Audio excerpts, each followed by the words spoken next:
ศาสนาพุทธประจำชาติไทยอยากหล่ออยากสวยเราต้องรักษาศีลอยากมีอันจะกินต้องหมั่นทำบุญทำทานเอาไว้เข้าวัดสวดมนต์ฝึกฝนสติให้ว่องไวรีบทำตอนที่เราทำเองได้อย่ารอจนตายถึงเข้าวัดว่าเข้าวัดยามเป็นจะได้เห็นแต่น้ำใจเข้าวัดยามตายจะได้เห็นแต่น้ำตาก่อนจะสายเกินขอเชิญมาใช้ชีวิตให้คุ้มค่าเจริญทานศีลภาวนาสั่งสมบารมีไว้ทำบุญตอนที่ยังมีชีวิตย่อมดีกว่ารอเขาอุทิศบุญให้อย่ามัวหลงเพลินเดินห่างวัดตัวอย่างชัดๆมีมากมายเข้าวัดตอนตายสายเกินแก้กรรม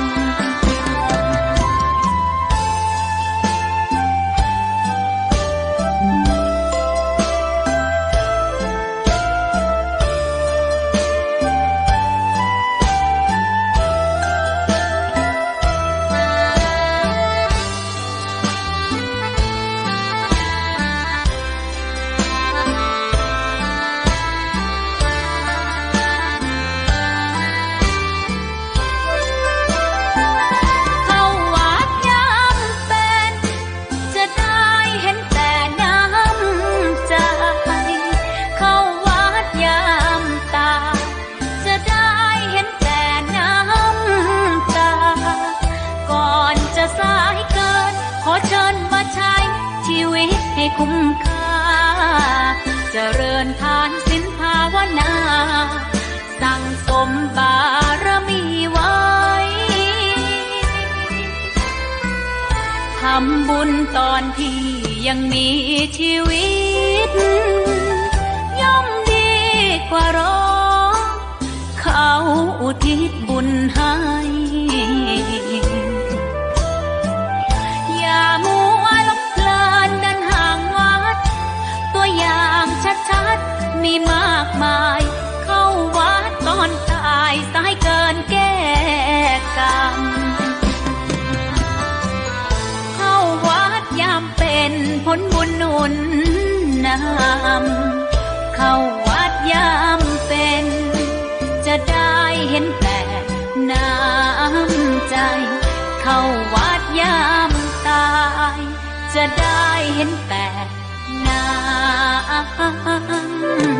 ตา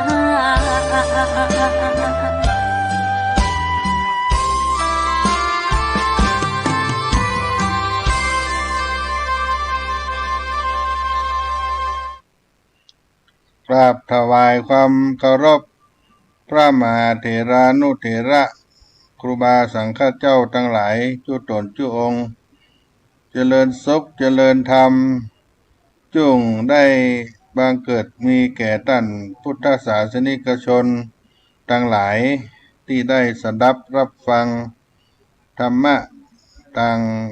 สถานีวิทยุคลื่น FM 104.50 เมกะเฮิรตซ์วิทยุคลื่นคณะสงฆ์จังหวัดเชียงใหม่วันนี้สาระธรรมเสียงธรรมวัดสลีโสดาพระอารามหลวงอาตมาภาพท่านพระครูปัญญาสังฆการได้มาดำเนินรายการประพบกับท่านสาธุชนผู้ฟังทั้งหลายในเมื่อค่ำยามเย็นวันนี้เป็นวันต้นสัปดาห์ของเดือนธันวาคมต้นเดือนก็ เป็นวันที่วันจันทร์ที่9 ธันวาคมพุทธศักราช2567ก็ใกล้จะหมดเสียง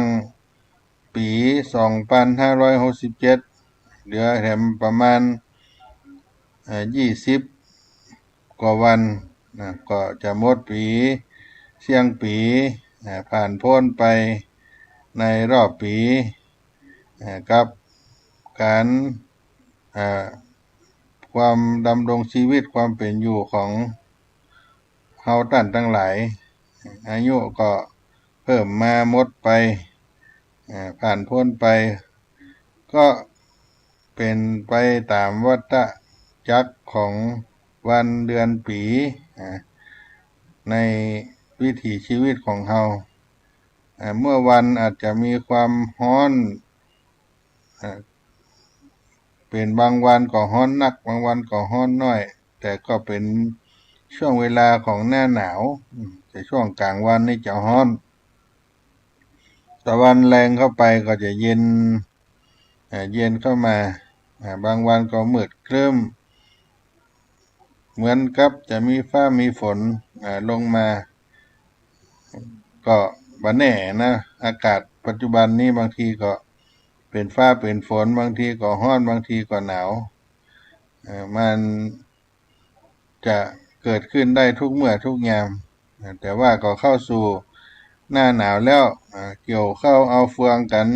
ช่วงนี้เก็บเข้าขึ้นทุขึ้นหลองขึ้นยุ่งขึ้นฉางเก็บเกี่ยวการเกษตรตกนาของแต่ละบ้านแต่ละท่านบางท่านบ่ได้ทำไร่ทำนาก็ซื้อเข้ามาบริโภคเอาก็ได้บางท่านก็มีมีนาเป็นของส่วนตัวก็ทำการเกษตรเก็บเข้าเก็บการเกษตรเม็ดเข้ารุ่งเข้ายุ่งเข้าฉางเข้าหลองเข้าทุก็เอาไว้กินเอาไว้บริโภคตาลตัวยกินตัวยอันนี้ก็เป็นวิถีชีวิตของคนเมืองล้านนาของเราเข้ามาหน้าหนาวกินอาหารตามฤดูกาลก็มีแกงกระด้างแกงแคดอกลิ้นลาวข้าวนุกงาข้าวจี่ข้าวหลามกินพืชพันธุ์ธัญญาหารที่ออกไปตามฤดูกาลก็เป็นวิถีชีวิตความเป็นอยู่ของคนต่างภาคเหนือของเฮาภาคอื่นนี่อาจจะบ่ได้หันน้ำหมอกน้ำเหมยเหมือนต่างเหนือเฮาที่เป็นบรรยากาศยามเจ้าถ้าเป็นอำเภอรอบนอกก็มีมีนามีน้ำหมอกน้ำเหมยลงก่อนที่พระอาทิตย์จะขึ้นหลายที่หลายอำเภอกว่าจะแจ้งกว่าจะหันหน้ากันก็พอเที่ยงพอขวายก็มีนะญาติโยมจะได้ก็ดีก็สุขภาพร่างกายก็ต้องดูแลรักษากันด้วยต้นรายการวันนี้ก็จะขอเอาสุภาษิตโบราณล้านนาไทยเอามาปั่นมาฝากท่านผู้ฟังทั้งหลายเพื่อรักษามรดกภูมิปัญญาของบรรพชนพ่ออุ้ยแม่หม่อนปู่ย่าตายายของเราเอาไว้ในด้านภาษาด้านความรู้ที่เป็นสุภาษิตโบราณล้านนาเอาสืบไปหน้าก็นำเสนอบทที่ว่าเก็บบ่าแขว้งพอไปตางบ่าเขือเก็บบ่าเขือพอถึงพักแคบพักเข้าเก็บบ่าแขว้งพอไปตางบ่าเขือเก็บบ่าเขือพอถึงพักแคบพักเข้ามีความหมายว่าคณะปฏิบัติภารกิจใดภารกิจหนึ่งหากมีจ้องต่างพอที่จะทำการงานร่วมกันได้ก็ถือโอกาสปฏิบัติไปพร้อมๆกันไปเลยเก็บบ่าแขว้งพอไปตั้งบ่าเขือเก็บบ่าเขือพอไปถึงพักแคบพักเข้ามีบทกล่าวคำสอน ในสุภาษิตนี้ได้กล่าวไว้โดยท่านอาจารย์สนั่นธรรมธิได้ประพันธ์เอาไว้ว่าเก็บเอาบักแว้งพอเอาบักเขือลวดพอตั้งเครือพักแคบพักเข้า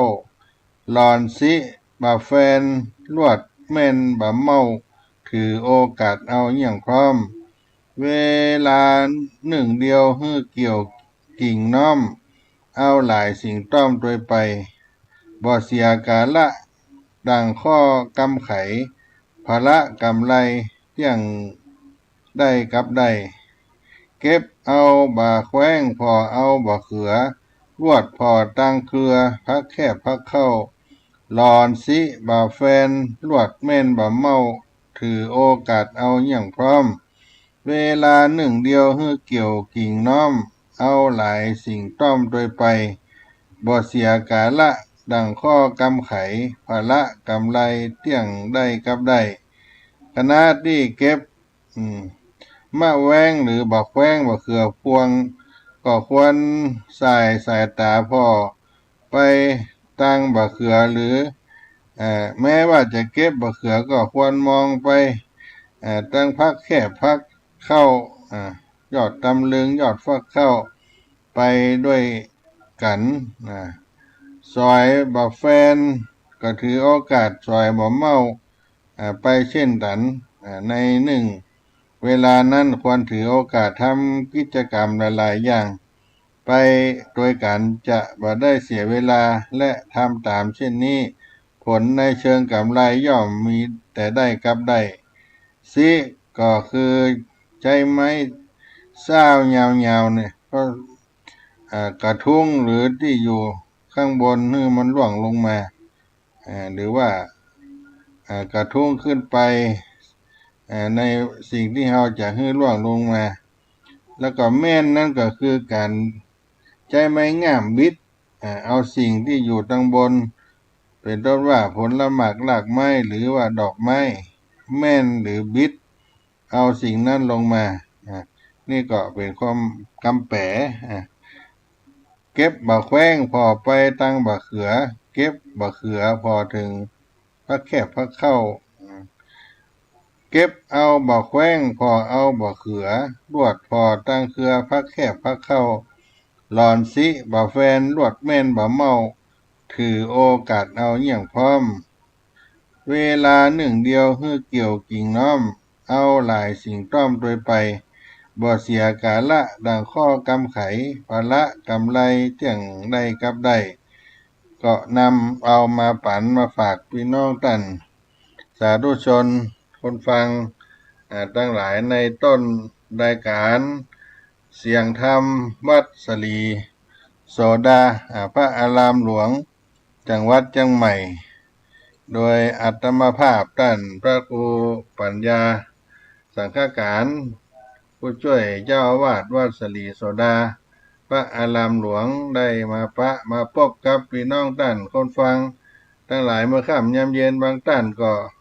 อาจจะกลับบ้านกลับหอกลับเรือนจากการทำงานในหน่วยการราชการและบางท่านก็ทำจากการเกษตรทำนาทำไร่ทำสวนกลับบ้านกลับเรือนบางท่านก็อยู่กลับบ้านกลับเรือนบ่ได้ประดังใด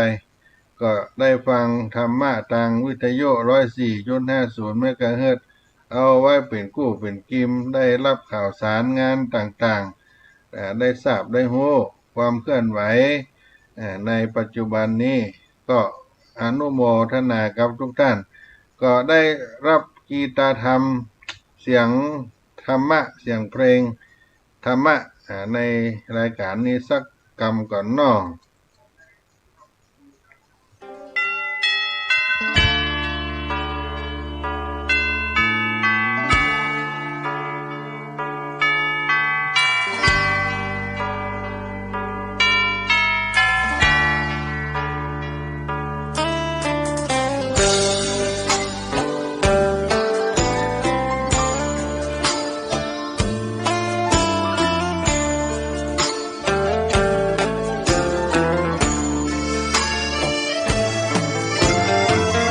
เชิญชวนทุกท่านเข้าวัดเข้าวา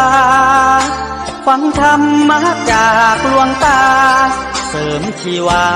ให้สุขสดใสยึดมั่นหลักธรรมคำสอนไว้ให้ขึ้นใจ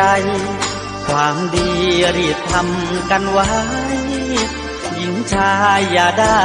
นายนี้เชิญชวนทุกท่านเข้าวัดเข้าวาทำบุญด้วยจิตศรัทธาบุญพาให้เราสุขีจะทำการใดนำใช้ในสิ่งดีดีทำบุญให้ทานวันนี้ไม่มีใครว่าใครชังสมัยก่อนประทับใจปู่ย่าตายายวันพระไม่เคยเบื่อหน่ายจำได้ไม่ลืมสักครั้งเหตุใดวันนี้มีคนเข้าวัดน้อยจังอยากให้เหมือนก่อนอีกครั้งฝากความหวังกับคนรุ่นใหม่เชิญชวนทุกท่านเข้าวัดเข้าวารับศีลรับพรหลวงตาเสริมคุณค่าให้กับจิตใจกระทำความดีเรื่องนี้ไม่ต้องอายใครว่างจากการงานเมื่อใดเชิญชวนท่านไปทำบุญ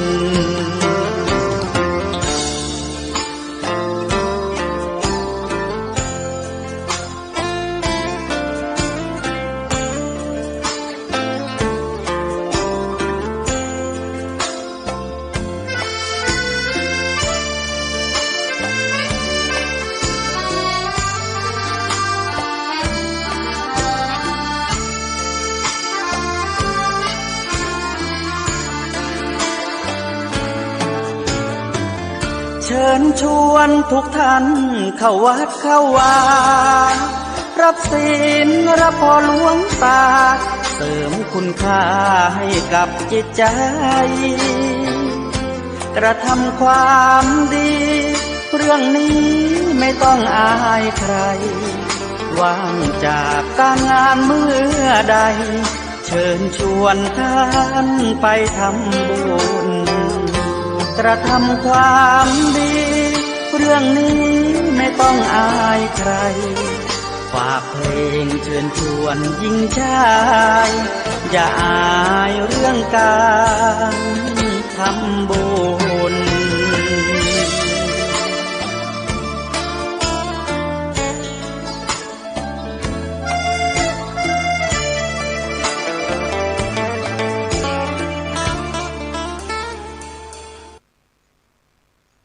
ก็ได้พูดจากันไปในต้นรายการได้นำเอาสุภาษิตล้านนาไทยเอามาปั่นมาฝากพี่น้องท่านคนฟังตั้งหลายแล้วก็ได้พักฟังคีตะธรรมเสียงเพลงธรรมะในเมื่อค่ำยามเย็นเพื่อให้เบิกบานด้วยน้ำธรรมคำสอนกับพี่น้องท่านคนฟังทั้งหลายวันนี้อาตมาภาพก็ได้มีโอกาสไปร่วมประชุมกับคณะสงฆ์ตำบลสุเทพซึ่งก็ได้มีการประชุมด่วนณวัดป่าแดงมหาวิหารซึ่งเป็นวัดหลวงพ่อท่านพระครูโคสิทธิ์ปริยัตยาภรณ์เจ้าคณะตำบลสุเทพเขต1พระเถระอาวุโสในตำบลสุเทพเจ้าคณะผู้ปกครองได้อาราธนาคณะสงฆ์วัดต่างๆในตำบลสุเทพไปร่วมปรึกษาหารือในการจัดงานประเพณีเดือน3ล้านนา ปูจาพระธาตุแสงจันทร์ในตำบลสุเทพซึ่งพระธาตุแสงจันทร์นั้นก็ตั้งอยู่ศูนย์ศึกษาธรรมชาติและสัตว์ป่าเชิงดอยสุเทพตำบลสุเทพอำเภอเมืองจังหวัดเชียงใหม่ซึ่งคณะสงฆ์เรานั้นได้มีการปกครองแบ่งเป็น2เขต1เขต2แล้วก็ได้นิมนต์เจ้าวาดหรือตัวแทนในวัดต่างๆแล้วก็ผู้ที่เกี่ยวข้องกับงานไปร่วมประชุมหารือการดำเนินการจัดงานปูจาพระธาตุเจ้าแสงจันทร์ในวันเดือน3เพ็ญเรียกว่าประเพณีเพ็ญเดือน3ล้านนาปูจาพระธาตุแสงจันทร์ในช่วงบ่ายที่ผ่านมาในวันนี้ก็มีครูบาอาจารย์เจ้าอาวาสประจำวัดหรือตัวแทนเจ้าอาวาสได้ไปร่วมประชุมในห้องประชุมวัดป่าแดงมหาวิหารซึ่งก็มีหลวงพ่อเจ้าคณะอำเภอเมืองเชียงใหม่ในนามเจ้าอาวาสวัดลำเปิงตะโพธารามด้วยแล้วก็ลวดได้เป็นประธานในการประชุมคณะสงฆ์ตำบลสุเทพก็มีหลวงพ่อท่านอาจารย์เจ้าคุณพระภาวนาธรรมาภิรัตน์เจ้าหน้าอำเภอเมืองเชียงใหม่วัดตะโพธารามจ้างลำเปิงหลวงพ่อท่านพระครูโคสิทธิ์ปริยัตยาภรณ์เจ้าหน้าตำบลสุเทพเขต1ท่านอาจารย์พระครูธีรสุตพจน์อาจารย์พระมหาสง่าเจ้าวาดวัดผาลาดเจ้าคณะตำบลสุเทพเขต2ตลอดถึงท่านเลขาท่านพระปลัดพิเชษฐ์ท่านสมัครยานวโรเลขาเจ้าคณะตำบลเลขาเจ้าคณะอำเภอท่านจิรวัตรเลขาเจ้าคณะตำบลสุเทพเขต2ก็มีฝ่ายคณะวัดมีพ่อกำนันสุรเชษฐ์ตาคำมาพ่อกำนันซึ่งก็เป็นการแม่งานฝ่ายคณะวัดท่านหนึ่งก็ร่วมประชุมกันมีแม่หลวงจันตาสลีจันตาอินทุออนประจำวัดฝ่ายหินบ้านฝ่ายหินเป็นผู้ใหญ่บ้านแล้วก็มีคณะกรรมการหมู่บ้านได้ร่วมประชุมในตำบลสุเทพซึ่งก็จะได้มีการจัดงานประเพณีเดือน3ปูจาพระธาตุแสงจันทร์ขึ้นในวันที่12ธันวาคมถึงวันที่16ธันวาคม2567ซึ่งมีกำหนดการได้ออกมาแล้วก็จะได้ปรับเพิ่มกิจกรรมให้ได้สมดุลกับงานที่ได้จัดขึ้นเพื่อได้ประชาสัมพันธ์ให้กับพุทธศาสนิกชนนอกจากตำบลสุเทพแล้วก็จะได้มีสาธุชนทั้งหลายได้มาร่วมออกประชาสัมพันธ์ทางอินเทอร์เน็ตเว็บไซต์เฟซบุ๊กทางสถานีวิทยุคลื่น 104.50 เมกะเฮิรตซ์ซึ่งก็เป็นสถานีธรรมะของคณะสงฆ์จังหวัดเชียงใหม่ตั้งอยู่ในตำบลสุเทพท่านอาจารย์พระครูสมุวิสุวัตรวรกิจโจก่อนในนามเจ้าวาดวัดฝ่ายหินในนามของผู้อำนวยการสถานีก็ได้เอื้ออำนวยในการประชาสัมพันธ์การจัดงานเดือน3เพ็ญปูจาพระธาตุเจ้าแสงจันทร์ในเดือนธันวาคมนี้กำหนดการที่ได้ไปประชุมกันในวันนี้ก็จะเริ่มตั้งแต่วันที่12ธันวาคมพุทธศักราช2567เวลา 15:39 นาที เพื่อนจะมีพิธีอาราธนาพระอุปคุตตามแบบเบ้าโบราณล้านนาในที่ประชุมได้แจ้งว่าจะมาอาราธนาที่น้ำตกห้วยแก้วอันเป็นลำน้ำเก่าแก่โบราณของจังหวัดเชียงใหม่เวลา 15:39 นาทีในวันที่ 12 ธันวาคม 2567 15:39 นาทีจะมีพิธีอาราธนาพระอุปคุตได้ไปร่วมอภิบาลปกปักรักษาการจัดงานเพ็ญเดือน3ปุจญาพระธาตุแสงจันทร์ในปีนี้จากนั้นเวลา 18 นาฬิกาคณะศรัทธาประชาชนก็ได้พร้อมเพรียงกันที่ขวงพระธาตุแสงจันทร์ตั้งอยู่ในป่าอุทยานธรรมชาติศูนย์ศึกษาธรรมชาติและสัตว์ป่าตีนดอยสุเทพ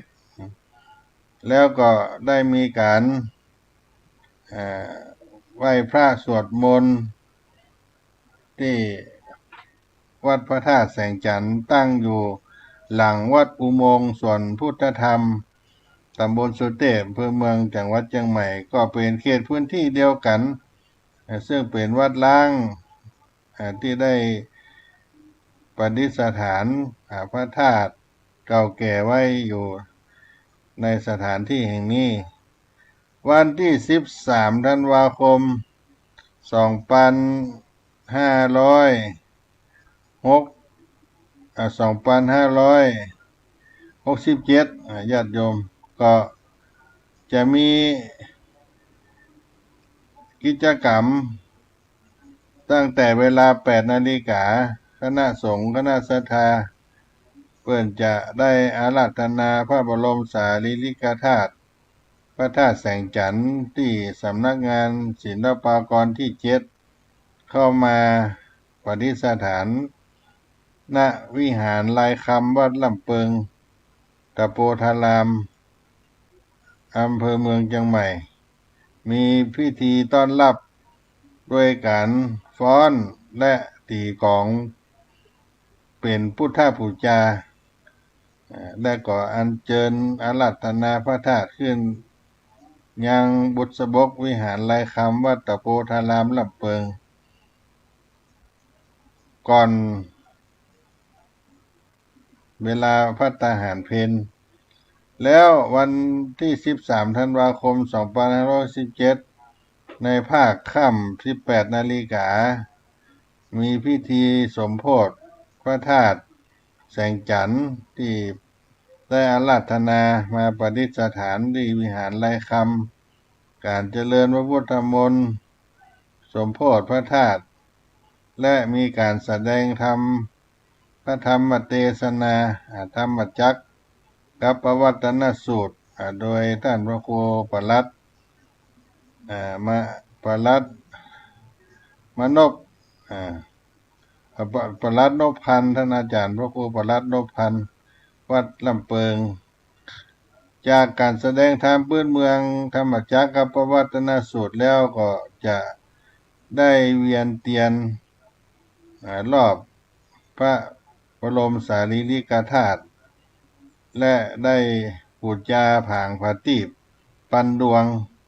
เสร็จแล้วก็ได้ปฏิบัติธรรมเจริญสมาธิภาวนาบูชาพระบรมสารีริกธาตุตลอดคืนในวันนี้เช่นเดียวกันใน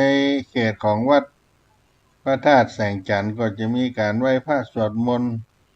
ที่องค์พระธาตุที่ประจำอยู่ในวัดพระธาตุแสงจันทร์ได้บูชาไหว้พระธาตุเจ้าที่ได้ก่อด้วยอิฐโบราณอยู่ที่นั่นแล้วมีการแสดงละครเงาในวันเดียวกันนั่นแต่แบ่งเป็นภาควัดลำเพิงกับภาควัดพระธาตุแสงจันทร์นี่ก็เป็นกิจกรรมของวันที่ 13 ธันวาคมก็ เสร็จสิ้นไปต่อมาวันที่14ธันวาคม2567ก็เริ่มตั้งแต่เวลา 8 นาฬิกาเป็นต้นไปคณะสงฆ์คณะศรัทธาพร้อมกันที่วัดน้ำเปิงตะโพธารามมีการทำบุญตักบาตรแล้วก็มีการได้รับธรรมโอวาทจากหลวงพ่อเจ้าคณะอำเภอเมืองเชียงใหม่เจ้าวาดวัดลำเปิงตะโพธารามพระภาวนาภิรัตน์เจ้าสำนักปฏิบัติธรรมจังหวัดเชียงใหม่วัดลำเปิงในภาคเจ้าก็ฉันพระทหารเจ้าจากนั้นไปถึงเวลาเมื่อค่ำยามเย็นก็จะตั้งแต่17 นาฬิกาจะได้อัญเชิญพระบรมสารีริกธาตุไปพระธาตุแสงจันทร์ที่วัดพระธาตุแสงจันทร์อัญเชิญอาราธนาจากวิหารไร่คำไปตั้งอยู่ในวัดพระธาตุแสงจันทร์ซึ่งจะมีบุษบกตั้งรองรับพระธาตุเจ้าเพื่อคนได้สักการะบูชากราบไหว้ในภาคกลางค่ำยามคืนก็จะมีการอบรมสมโภชพระบรมสารีริกธาตุพระพุทธรูปเจ้าเก่าใหม่ทั้งหลายที่ในวัดล้างพระธาตุแสงจันทร์และก็จะมีการแสดงพระธรรมเทศนาพุทธาภิเษกเนื่องกันมีการฟ้อนการจุดประทีปปันดวงปูชาพระธาตุเจ้าแสงจันทร์แล้วก็มีการแสดงละครเงาในบริเวณขวงวัดพระธาตุแสงจันทร์หลังวัดอุโมงค์สวนพุทธธรรมปัจจุบันนี้ก็เป็นกิจกรรมของวันที่14วันที่15ธันวาคมเป็นวันเดือน3เป็งญาติโยมวันเดือน3เป็งก็จะเริ่มตั้งแต่7 โมงในเวลา7 โมงมีการทำบุญตักบาตรที่ขวงวัดพระธาตุแสงจันทร์ถวายพระทหารเจ้ากับคณะสงฆ์ศรัทธาที่ได้มาร่วมทำบุญจากนั้นกิจกรรมในภาคกลางวันก็เปิดโอกาสให้ศรัทธาญาติโยมได้ร่วมกินทานทำบุญได้ตลอดวันส่งน้ำที่พระธาตุที่ก่อด้วยอิฐด้วยอิฐโบราณที่เป็นเจดีย์พระธาตุสำหรับพระธาตุที่ได้ประดิษฐานในบุษบกก็จะงดการส่งน้ำไปส่งที่พระธาตุที่เป็นก่อด้วยอิฐแทนองค์พระธาตุเจ้าจากนั้นก็มีการทำบุญในภาคค่ำมีกิจกรรมทำวัดสวดมนต์แล้วก็มีการฟังสูตรเบิกสมโภชพระธาตุเจ้าโดยคณะสูตรเบิกวัดสลีโสดาพระอารามหลวงจังหวัดเชียงใหม่ท่านอาจารย์พระครูมนูนกิจจานุกิจก็ได้นำคณะไปสูตรเบิกสมโภชองค์พระธาตุเจ้าในบริเวณวัดพระธาตุแสงจันทร์แล้วก็ได้เวียนเทียนรอบองค์พระธาตุได้จุดผางประทีปปันดวงเป็นการถวายเป็นพุทธบูชาต่อองค์พระธาตุเจ้าก็เสร็จกิจกรรมในช่วงกลางวันก็เปิดโอกาสให้ญาติโยมทั่วไปร่วมทำบุญส่งน้ำพระธาตุเจ้าตลอดวันที่16วันสุดท้ายหลังจากได้อบรมสมโภชแล้วภาคเจ้าเวลา7 นาฬิกาก็จะมีการสมโภชพระธาตุส่งใต้องค์พระธาตุเสด็จกลับไปที่กรมสำนักงานศิลปากรที่7แล้วก็ราธนาพระอุปคุตกลับไปที่ลำห้วยแก้วลำน้ำตกห้วยแก้วในภาคเจ้าของวันที่16 ธันวาคม2567โดยคณะสงฆ์ตำบลสุเทพ อำเภอเมืองจังหวัดเชียงใหม่เป็นเจ้าคณะพระสังฆาธิการได้ร่วมกันในตำบลเขต1เขต2แล้วก็ญาติโยมในตำบลสุเทพได้ร่วมสามัคคีกันเพื่อได้อาราธนาพระธาตุเจ้าเสด็จมาสรงสนานปูชาสักการะในกิจกรรมในการปูชาพระธาตุเจ้าแสงจันทร์ในบริเวณป่าไม้ที่ติดอยู่กับวัดอุโมงค์สวนพุทธธรรมจังหวัดเชียงใหม่เพราะฉะนั้นก็เป็นกำหนดการโดยที่คณะสงฆ์ได้ประชุมกันในภาคบ่ายวันนี้จะได้ปรึกษาหารือช่วยงานให้สำเร็จเสร็จสิ้นไปด้วยดี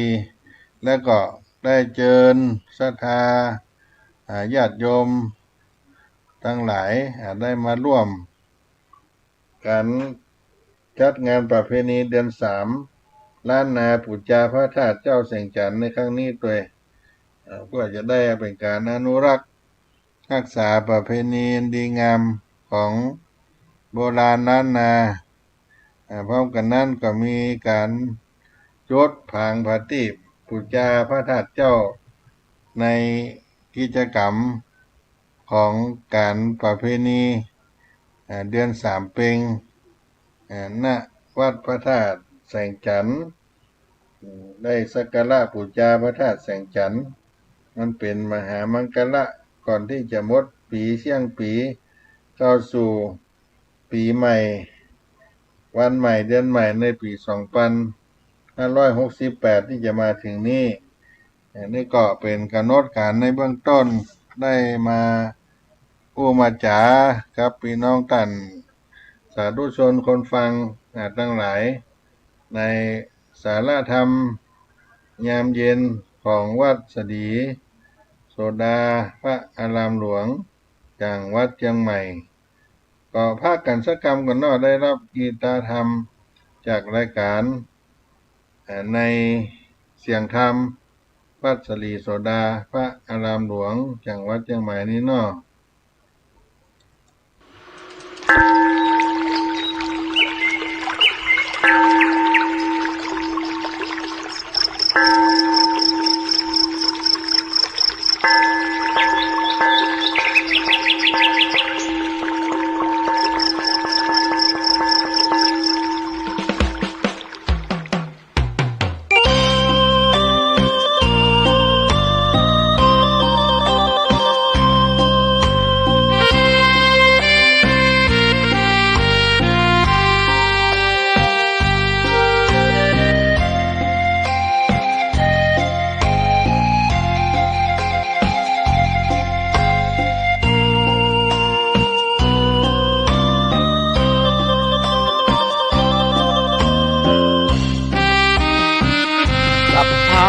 ทานังธรรมะทานังชินาติ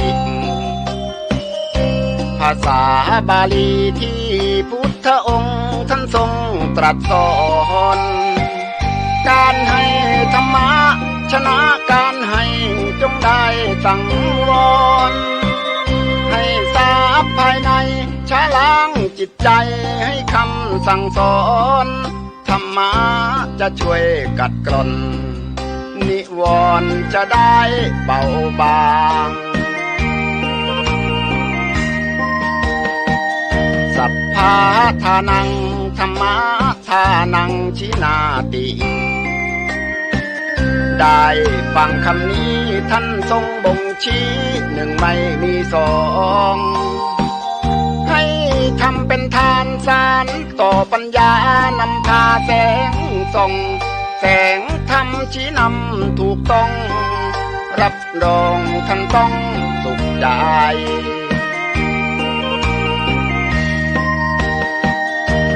โลภโกรธหลงปลงเสียบ้างมาสร้างกุศลอย่าหลงวังวนคิดสร้างกุศลผลบุญยิ่งใหญ่ ร่ำรวยล้นฟ้าจำไว้เถิดว่าไม่ช้าต้องตายศีลธรรมชี้นำสุขใจยามตายจะได้หลับตา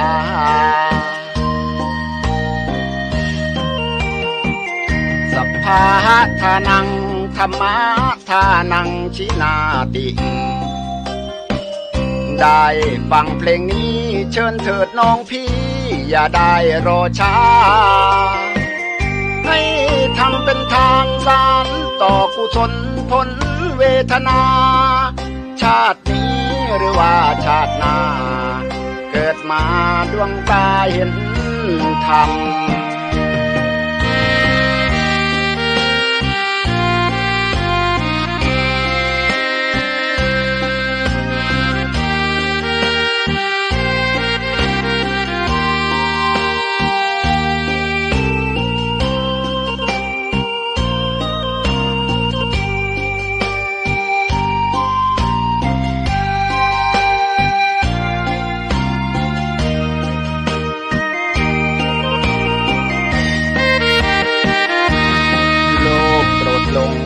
ลงเสียบ้างมาสร้างกุศลอย่าหลงวังวนคิดสร้างกุศลผลบุญยิ่งใหญ่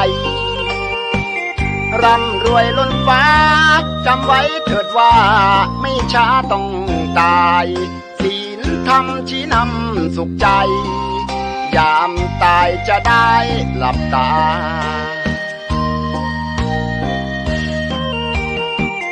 สัพพะทานังธรรมะทานังชินาติ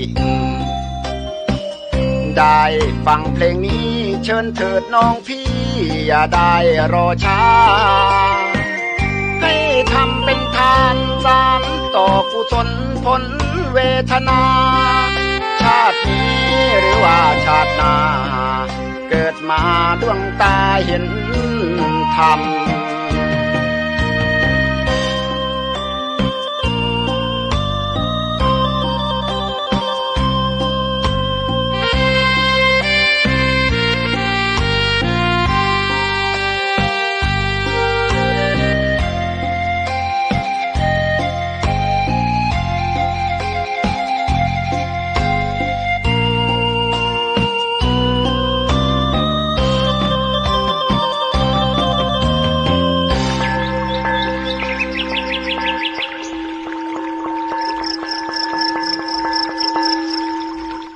ก็มาถึง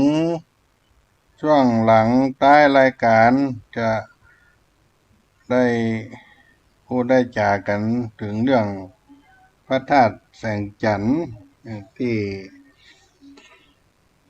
ได้ได้กล่าวไปพระธาตุแสงจันทร์หรือว่าวัดพระธาตุแสงจันทร์นี่มัน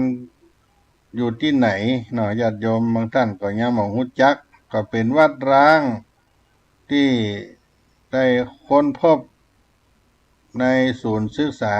ธรรมชาติของสัตว์ป่าตีนดอยสุเทพอยู่ใกล้กับวัดอุโมงค์สวนพุทธธรรมตำบลสุเทพอำเภอเมืองจังหวัดเชียงใหม่ซึ่งมีซากโบราณสถานอยู่ในบริเวณแห่งนี้เป็นวัดล้างวัดโบราณเก่าแก่บรรยากาศก็ร่มเย็นไปด้วยต้นไม้ปกคลุมความชุ่มความเย็นมีอายุยืนนาน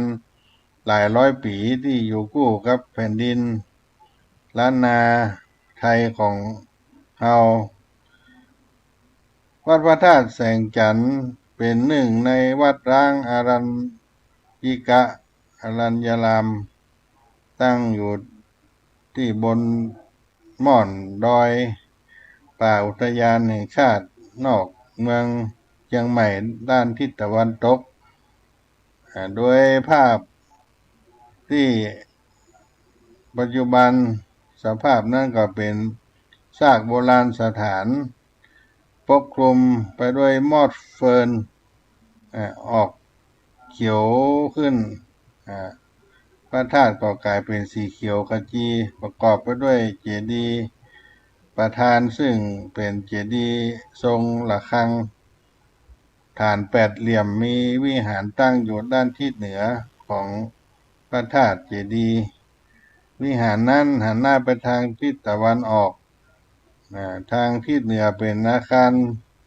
ขนาดเล็กสองหลังมีกำแพงกั้นระหว่างพื้นที่แต่ละส่วนปรากฏกำแพงแก้วล้อมรอบตัวอาคารทั้งหมดประตูทางเข้าอยู่ทางทิศตะวันออกของวัดพระธาตุแสงจันทร์ก็สันนิษฐานว่าน่าจะอายุในช่วงพุทธศตวรรษที่21ลงมาแล้วก็มีการบูรณะปฏิสังขรณ์เพิ่มเติม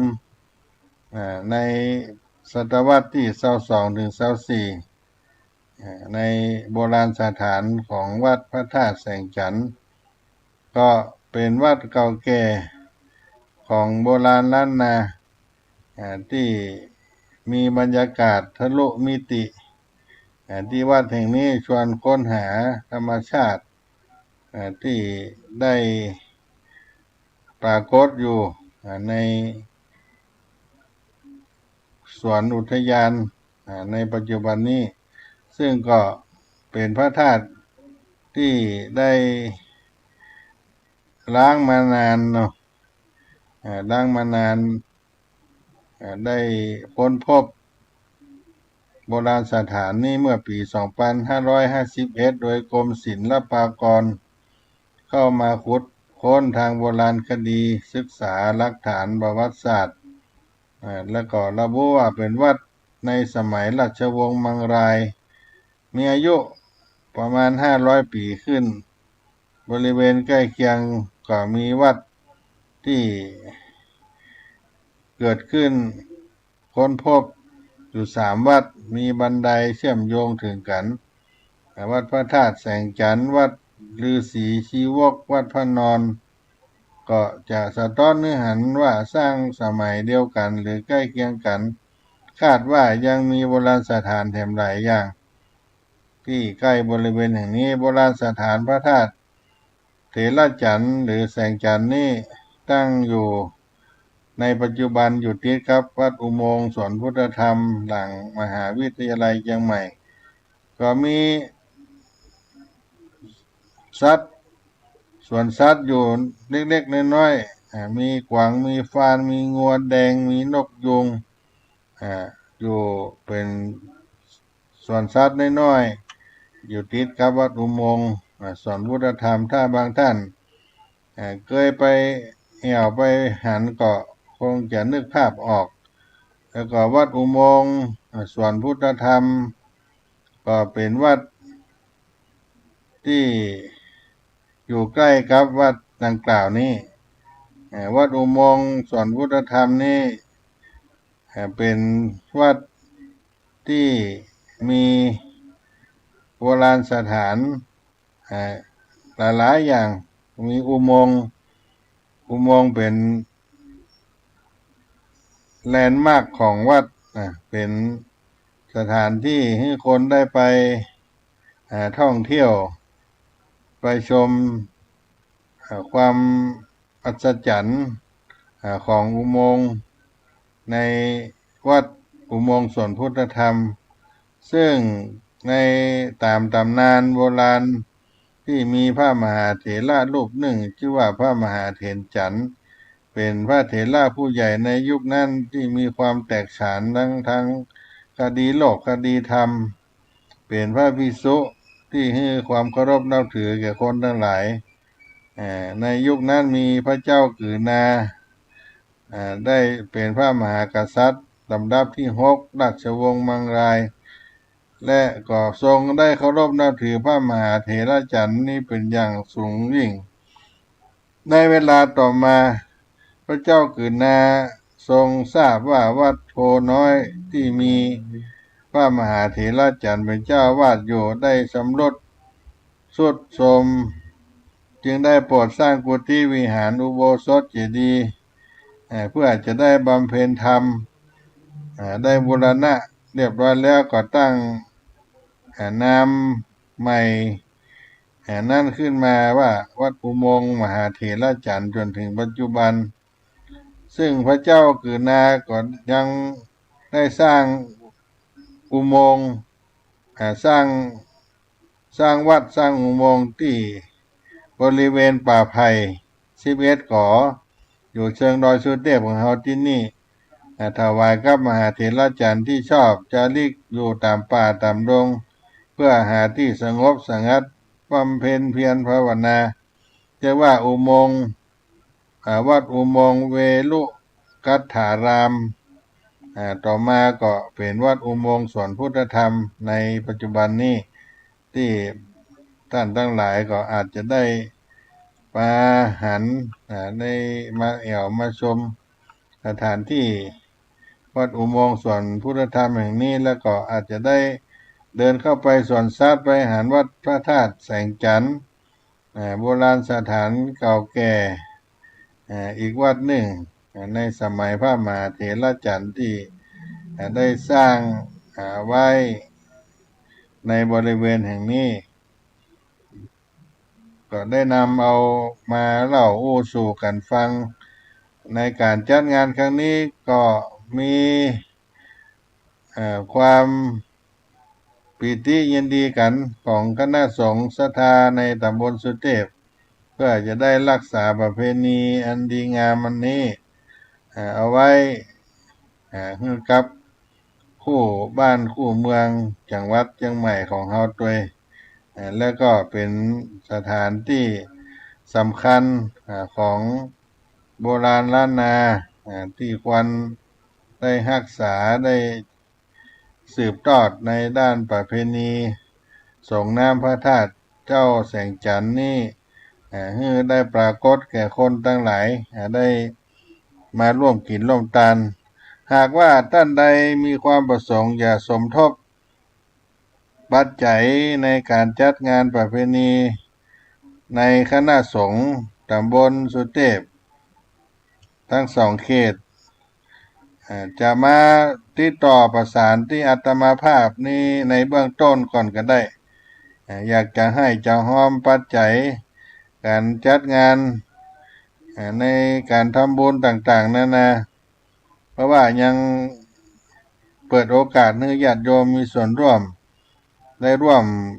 บริจาคปัจจัยในการจัดงานนี้ถ้าจะติดต่ออาตมาภาพก็โทรศัพท์มาหาติดต่อประสานงานก็ได้0611785839 0611785839ท่านพระครูปัญญาสังฆการหรือท่านพระครูพรหมินทร์หรือจะไปตามวัด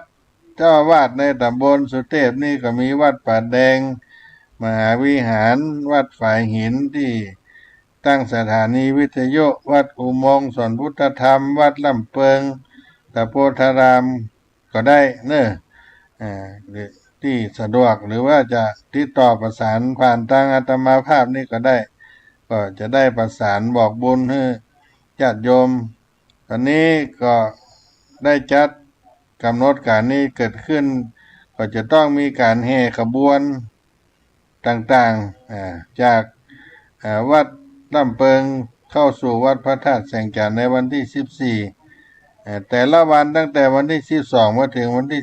16ก็เปิดโอกาสให้ญาติโยมได้ร่วมบุญกันได้ตลอดวันทั้งภาคกลางวันกลางคืนแล้วท่านใดจะร่วมเป็นเจ้าภาพทายาธรรมเป็นเจ้าภาพโรงทานเป็นเจ้าภาพอาหารมีต้นพระป่าสามัคคีเอาไว้เป็นทุนในการจัดงานปีต่อไปก็สามารถร่วมบุญกันได้เพื่อส่งเสริมกองทุนส่งน้ำพระธาตุเดือน3 เพ็งพระธาตุแสงจันทร์นี้ให้คู่กับเมืองเจ้าใหม่เฮาสืบไปติดต่อประสานงานที่อาตมาภาพนี้ก็ได้นะญาติโยมเนอะอยากร่วมบุญกุศลด้วยกันส่งน้ำพระธาตุเจ้าแสงจันทร์พระธาตุเก่าแก่อายุ500 กว่าปีสร้างในสมัยพระเจ้ากือนาในสมัยพระมหาเถรจันทร์ที่ต่ออาตมาภาพนี้ก็ได้0611785839 0611785839ก็เป็นเบอร์ที่ทักทายในไลน์เบอร์ไลน์ตัวเนาะญาติโยมจะร่วมกินร่วมทานกันก็ติดต่อประสานกันได้ก็จะได้นำมาเล่าอู้สู่กันฟังไปตลอดก่อนที่จะถึงการจัดงานก็วันนี้วันที่9 10 11 12ก็เหลือเวลาแถม3-4 วันที่จะเข้าสู่งานเพราะฉะนั้นได้บอกบุญมหาบุญกุศลส่งน้ำพระธาตุเจ้าแสงจันทร์นะครับท่านผู้ฟังทั้งหลายไว้ในเบื้องต้นวันนี้ก่อนถ้าหากว่าท่านใดมีความประสงค์ที่จะได้ร่วมกินร่วมทานสร้างบุญบารมีครับคณะสงฆ์ตำบลสุเทพคณะศรัทธาตำบลสุเทพก็ประสานงานมาในเบื้องต้นที่อาตมาภาพนี่ก่อนก็ได้ หรือท่านใดรู้จักครับครูบาอาจารย์เจ้าวาดในตำบลสุเทพนี่ก็ไปปรึกษาหารือร่วมกินร่วมทานก็ได้เนอะด้วยความ เคารพนับถือในพระธาตุเจ้าเป็นสิริมังคละส่งท้ายปีเก่าเข้าสู่ปีใหม่ด้วยก็ขออนุโมทนาบอกบุญไว้เพียงเท่าอี้ก่อนวันนี้ก็จะล่ำลารายการครับท่านผู้ฟังไปเพียงเท่าอี้ก่อนเคยพบกันใน เวลาต่อไปสาราธรรมเสียงธรรมวัดสลีโสดาพระอารามหลวงของทุกท่านอยู่เย็นเป็นสุขกันต้นหน้า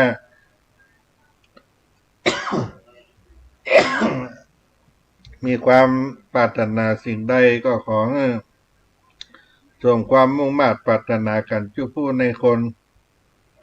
ยัตตาโลธรรมาวัฏันติอายุวันโนสุขังพลัง